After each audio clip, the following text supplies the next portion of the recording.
guys, what's up? Now this is lecture number 4 for solution chapter और इस video में हम लोग Henry law which is very much important वो करने वाले हैं जो टॉपिक है solubility of gases in liquid का. Now this is so much important. सबसे पहले हमें solubility of gases in liquid और उसी के अंदर ही हेनरी लॉ आएगा वो हमें इस वीडियो में समझना है. तो चलिए गाइस शुरू करते हैं वीडियो को. लेकिन वीडियो शुरू करने से पहले my name is Arvind Arora और आप प्लीज फर्स्ट ऑफ ऑल मुझे फॉलो कर लीजिए अनअकैडमी प्लेटफॉर्म पे एंड एनरोल कीजिए फॉर एवरी कोर्स ताकि मेरे नए वीडियोस के नोटिफिकेशंस आप लोगों को मिल सकें guys. Now this is so much important for us guys, please follow us because ये हमारे लिए बूस्टिंग की तरह है. तो चलिए गाइस शुरू करते हैं टॉपिक को, Henry law and solubility of gases in liquid.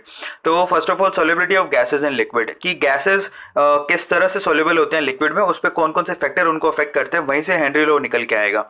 तो चलिए फर्स्ट ऑफ ऑल तो पहला फैक्टर अफेक्टिंग कौन सा है, गैस का नेचर. देखिए कई गैसेस ऐसी होती हैं जो पोलर नेचर की होती हैं, वो बहुत आसानी से पानी में घुल जाती हैं. वाटर क्योंकि खुद ही वाटर पोलर होता है तो ये पोलर नेचर वाली गैसेस को आसानी से घोल लेता है. जैसे कि HCl H2S ये आसानी से पानी में घुल जाती हैं. लेकिन कुछ ऐसी गैसेस होती हैं जो पानी में आसानी से नहीं घुलती हैं, जैसे कि नॉन पोलर गैसेस जो पानी में आसानी से नहीं घुलती हैं, जैसे कि ऑक्सीजन, हाइड्रोजन, नाइट्रोजन, ये पानी में आसानी से नहीं घुलती हैं क्योंकि ये नॉन पोलर होती हैं. तो पोलर आसानी से पोलर में घुल जाता है और नॉन पोलर पोलर में नहीं घुलता है, नॉन पोलर सॉल्वेंट में घुलता है. तो आगे चलते हैं. पहला तो हो गया गैस नेचर और दूसरा है temperature. Now this is so much important. अगर आप गैस को लिक्विड में घोलना चाहें, जैसे कि कंटेनर है उसमें एक गैस है उसको लिक्विड में घोलना चाहते हैं, तो गैस का लिक्विड में घुलना यानी कि मतलब क्या हो गया, गैस की आप फ्रीडम कम कर रहे हैं. पहली बात तो ये जो प्रोसेस है इसको कंप्रेशन भी कहते हैं, कंडेंसेशन बोलते हैं इसको. तो कंडेंस होती तो वो एनर्जी को बाहर फेंकती है. इसका मतलब गैस का लिक्विड में घुलना एक एक्सोथर्मिक प्रोसेस हो गया, यानी कि डेल्टा एच का वैल्यू उसके लिए नेगेटिव हो गया. अगर आप इसको इक्वेशन के हिसाब से लिखना चाहें तो कैसे लिखोगे, gas plus liquid will give you solution plus heat. Heat भी बाहर निकलती है. तो अकॉर्डिंग टू ली कैटलियर प्रिंसिपल अगर आपने टेम्परेचर बढ़ाया तो जरा ध्यान से इसको देखिए, एक्सोथर्मिक प्रोसेस में अगर आप टेम्परेचर बढ़ाते हो तो सॉल्युबिलिटी घटेगी क्योंकि आप टेम्परेचर बढ़ाने का मतलब आप हीट बढ़ा रहे हो, हीट बढ़ाने का मतलब आप क्या कर रहे हो, प्रोडक्ट बढ़ा रहे हो. तो ली कैटलियर के हिसाब से क्या होगा, जो इक्वेशन है यानी कि जो केमिकल रिएक्शन है वो बैकवर्ड डायरेक्शन में जाएगा, यानी कि लिक्विड और गैस अलग होते जाएगा. वैसे आप खुद ही सोचिए कि गैस को आप घोलना चाहते हो, ऊपर से आप नीचे से टेम्परेचर दिए जा रहे हो, उसको हीट किए जा रहे हो, तो गैस तो रैंडमनेस उसका बढ़ेगा, काइनेटिक एनर्जी बढ़ेगी, तो वो कहाँ घुलेगी. इसका मतलब टेम्परेचर तो कम होना चाहिए. अगर आप गैस को लिक्विड में घोलना चाहते हो तो सिंपल सी बात है. और अगर उसको मैथमेटिकल टर्म में समझना चाहो तो ली कैटलियर प्रिंसिपल ने समझाया कि क्योंकि एक्सोथर्मिक होती है, टेम्परेचर बढ़ाओगे तो सॉल्युबिलिटी घटेगी क्योंकि टेम्परेचर बढ़ाते ही ये बैकवर्ड डायरेक्शन में जाएगा, यानी गैस लिक्विड से अलग होगा ना कि घुलेगा. और सबसे खास बात, जब आप अगर आप गैस को लिक्विड में घोलना चाहते हो तो उसके लिए डेल्टा जी का, अगर आप चाहते हो स्पॉन्टेनियस हो तो डेल्टा जी का वैल्यू क्या होना चाहिए, नेगेटिव.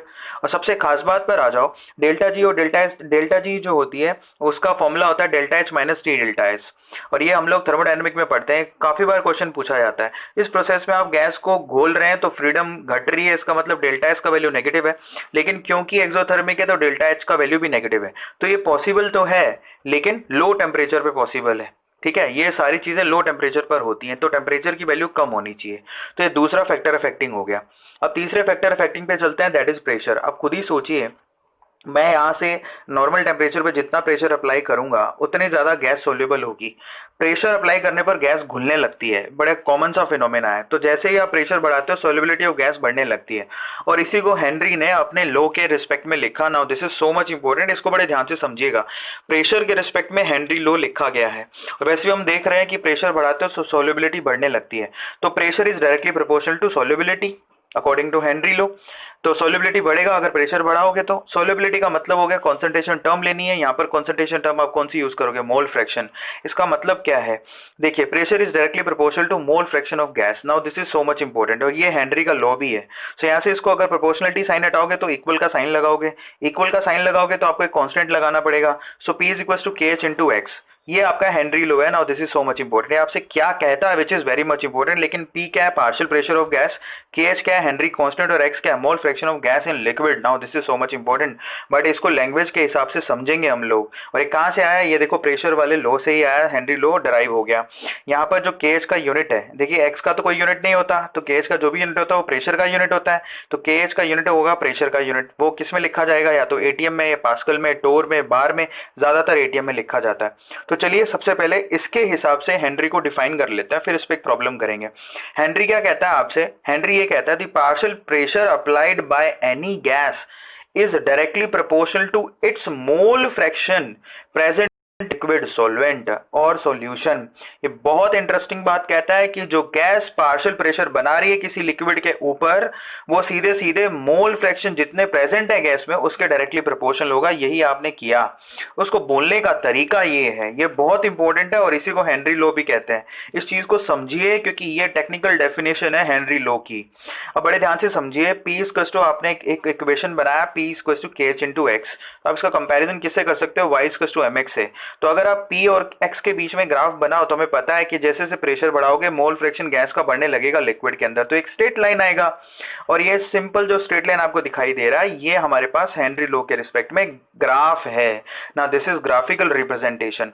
तो P equals to KH into X is Y equals to MX, एक ओरिजिन से जाने वाली लाइन की तरह आपके पास एक ग्राफ आएगा और इसका comparison Y equals to MX से कर सकते हो। साथ ही साथ यहाँ पर tan थीटा जो कि M यानी कि स्लोप के बराबर है, जो किसके इक्वल है? KH के। तो यहाँ पर ये बड़ी इंपॉर्टेंट डेफिनेशंस है यहाँ पर जो मैं आपको यहाँ पर डिफाइन कर रहा हूँ। और P और X के बीच में ग्राफ आएगा वो स्ट्रेट लाइन आएगा हेनरी लॉ के अकॉर्डिंग। तो अब आगे चलते हैं। अब सबसे खास बात पर आते हैं। देखिए टेम्परेचर बढ़ाते हो तो सोल्युबिलिटी घटती है, हम पहले ही देख चुके हैं। दूसरी खास बात पर आते हैं, ये हमने पहले देखा टेम्परेचर के रिस्पेक्ट में। दूसरा P equals to KH into X होता है, हम देख चुके हैं। अगर मैं कह दूं कि प्रेशर कांस्टेंट है तो इस रिस्पेक्ट में क्या कहूंगा? अगर प्रेशर कांस्टेंट है तो यहाँ पर जो मोल फ्रैक्शन है यानी कि सोल्युबिलिटी वो KH के एंटी प्रोपोर्शनल हो गई। इसका मतलब अगर आपने KH बढ़ाया तो सोल्युबिलिटी घटेगी, ये तो मतलब निकला। आप खुद ही सोचिए, अगर KH की वैल्यू बढ़ेगी तो सोल्युबिलिटी घटेगी, टेम्परेचर भी बढ़ाया तो भी सोल्युबिलिटी घटेगी। इसका मतलब KH और T में क्या रिलेशन हो गया? इसका मतलब KH T आपस में डायरेक्टली प्रोपोर्शनल हो गए। क्यों? KH के बढ़ाने से सोल्युबिलिटी घट रही है, टेम्परेचर के बढ़ाने से भी सोल्युबिलिटी घट रही है। इसका मतलब KH is directly proportional to T। किसी भी गैस के लिए टेम्परेचर बढ़े तो KH की वैल्यू बढ़ती है, हेनरी कांस्टेंट का वैल्यू बढ़ता है। और ये बड़ा कॉमन सा फिनोमिना है। आपको बुक्स के अंदर जब आप डेटा देखोगे 300 डिग्री सेल्सियस पर KH का वैल्यू कुछ और मिलेगा और 273 डिग्री सेल्सियस पर KH का वैल्यू कुछ और मिलेगा, 330 डिग्री सेल्सियस पर KH का वैल्यू कुछ और मिलेगा। लेकिन खास बात, टेम्परेचर जैसे जैसे बढ़ते जाएगा KH का वैल्यू बढ़ते जाएगा और ये रिलेशन इस तरह से आया है। अब हम चलते हैं आगे। यहाँ पर हम न्यूमेरिकल कर लेते हैं जो कि 2012 का ये न्यूमेरिकल है जो कि आपकी बुक में मिल जाएगा आपको।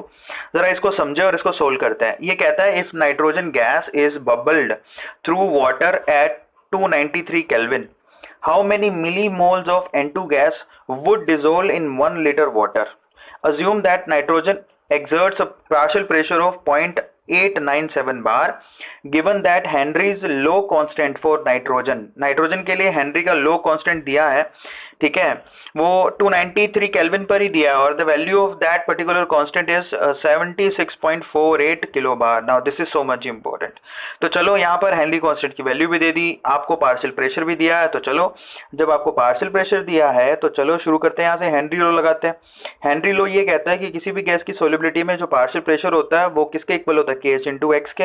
यहाँ से आप मोल फ्रैक्शन निकाल लो नाइट्रोजन के कि कितने घुलेंगे, तो यहाँ पर मोल फ्रैक्शन कैसे निकलेंगे? That is 0.987। और आपसे पूछा क्या है, जरा ये सोचिए, आपसे पूछा है कि नाइट्रोजन कितनी डिसोल्व हुई, मिलीमोल्स बताने हैं आपको 1 लीटर के अंदर। तो आपको इसका मतलब वाटर का आपके पास वॉल्यूम भी दिया है, पहले मोल फ्रैक्शन निकाल लो। नाइट्रोजन के मोल फ्रैक्शन हुए इतने, वो कैसे निकालोगे? हेनरी लॉ के according, that is pressure divide by KH।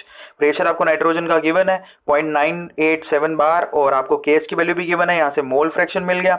अब जरा ध्यान से समझिए, आपको 1 लीटर में नाइट्रोजन कितनी घुली है वो बताना है, ठीक है। Now if n moles of nitrogen are present in, मान लिया कि n मोल्स प्रेजेंट है 1 लीटर में, ठीक है। 1 लीटर का मतलब क्या हो गया? जरा 1 लीटर, अगर आप 1 लीटर हमारे पास अगर वाटर है तो उसके अंदर मोल्स कितने हो गए? दैट इज 55.55 मोल्स हो गए वाटर के। तो यहाँ पर जरा ध्यान से इसको देखिए, अगर आप मोल फ्रैक्शन निकाले नाइट्रोजन के तो कैसे निकलेंगे? That is moles of nitrogen divide by total moles, that is moles of nitrogen plus moles of water present in that particular solution। और इसको हम लोग अप्रोक्सीमेटली, क्योंकि नाइट्रोजन के मोल्स बहुत ही कम घुलते हैं, तो यहाँ पर अप्रोक्सीमेटली इसको n/55.55 भी लिख सकते हैं इन वाटर।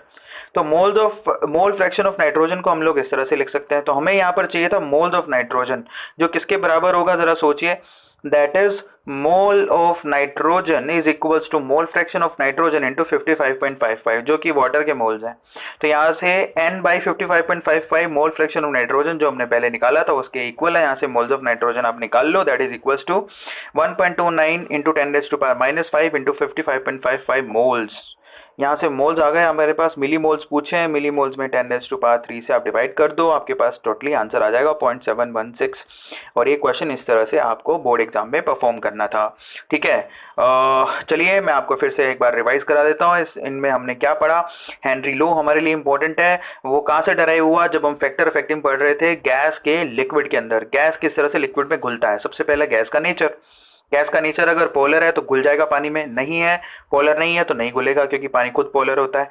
टेम्परेचर अगर आपने बढ़ाया तो गैस की सोलिबिलिटी घटती है, क्योंकि आप काइनेटिक एनर्जी दे रहे हो गैस को। स्ट्रेट फॉरवर्ड अगर बात करें तो निकलता है इसका मतलब ये।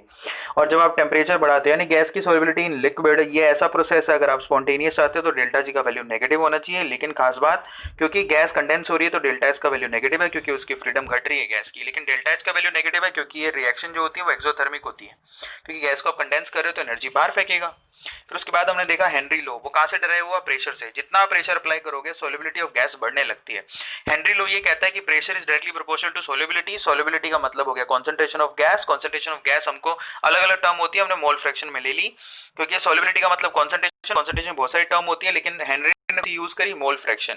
सो mole fraction P is directly proportional to mole fraction of gas. P is equals to Kh into X। Kh क्या है, हेनरी कांस्टेंट, जिसकी यूनिट प्रेशर के इक्वल होगी, क्योंकि मोल फ्रैक्शन की कोई यूनिट नहीं होती है।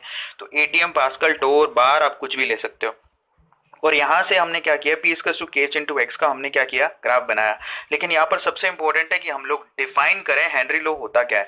That is the partial pressure of applied by any gas is directly proportional to its mole fraction present in liquid.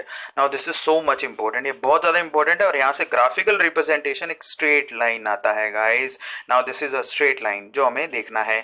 P into X का एक straight line ग्राफ आएगा, और इस जो ग्राफ है उसका स्लोप कितना है, that is KH। उससे पहले हमने समझा कि टेम्परेचर बढ़ाओगे तो सोलिबिलिटी घटती है।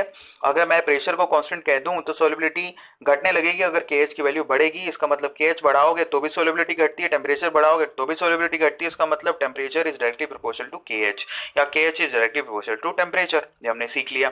उसके बाद हमने एक अच्छा सा न्यूमेरिकल किया। इस न्यूमेरिकल को बड़े ध्यान से कॉपी में लिखिए, इसमें आपके बोर्ड एग्जाम 2012 में आया हुआ है। ठीक है, और इसको हमने सोल्व किया है, जरा ध्यान से उसको देखिए। और फाइनली आंसर मिली मोल्स में निकालना था, जो हमने निकाल दिया।